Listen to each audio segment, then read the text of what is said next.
The Gospel of John, chapter 13. Jesus washes the disciples' feet.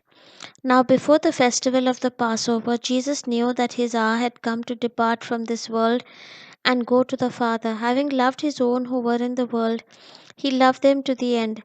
The devil had already put it into the heart of Judas, son of Simon Iscariot, to betray him.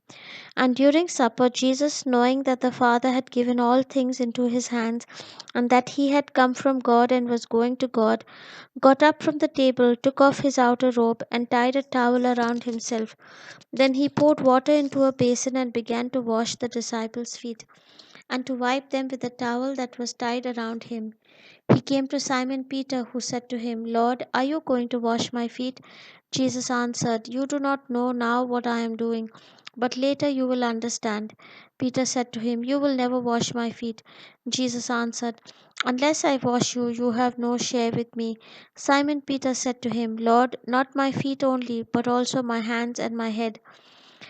Jesus said to him, One who has bathed does not need to wash except for the feet, but is entirely clean.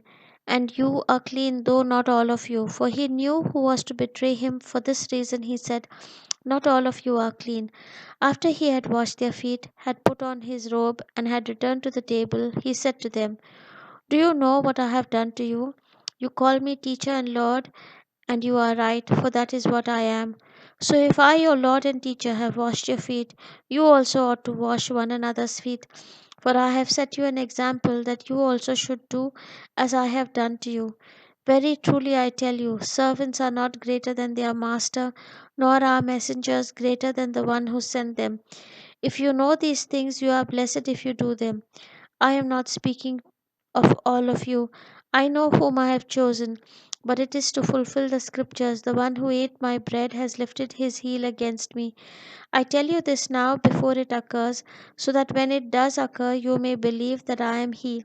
Very truly I tell you, whoever receives one whom I sent receives me, and whoever receives me receives him who sent me. Jesus foretells his betrayal. After saying this, Jesus was troubled in spirit and declared, Very truly I tell you, one of you will betray me. The disciples looked at one another, uncertain of whom he was speaking. One of his disciples, the one whom Jesus loved, was reclining next to him.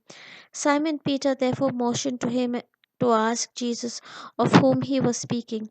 So while reclining next to Jesus, he asked him, Lord, who is it? Jesus answered, It is the one to whom I give this piece of bread when I have dipped it in the dish. So when he had dipped the piece of bread, he gave it to Judas, son of Simon Iscariot.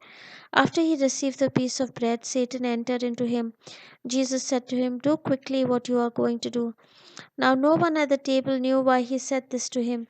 Some thought that because Judas had the common purse, Jesus was telling him, Buy what we need for the festival, or that he should give something to the poor.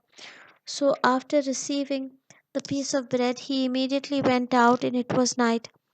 The new commandment. When he had gone out, Jesus said, Now the Son of Man has been glorified, and God has been glorified in him. If God has been glorified in him, God will also glorify him in himself, and will glorify him at once. Little children, I am with you only a little longer. You will look for me, and as I said to the Jews, so now I say to you, Where I am going, you cannot come. I give you a new commandment, that you love one another, just as I have loved you. You also should love one another. By this everyone will know that you are my disciples, if you have love for one another. Jesus foretells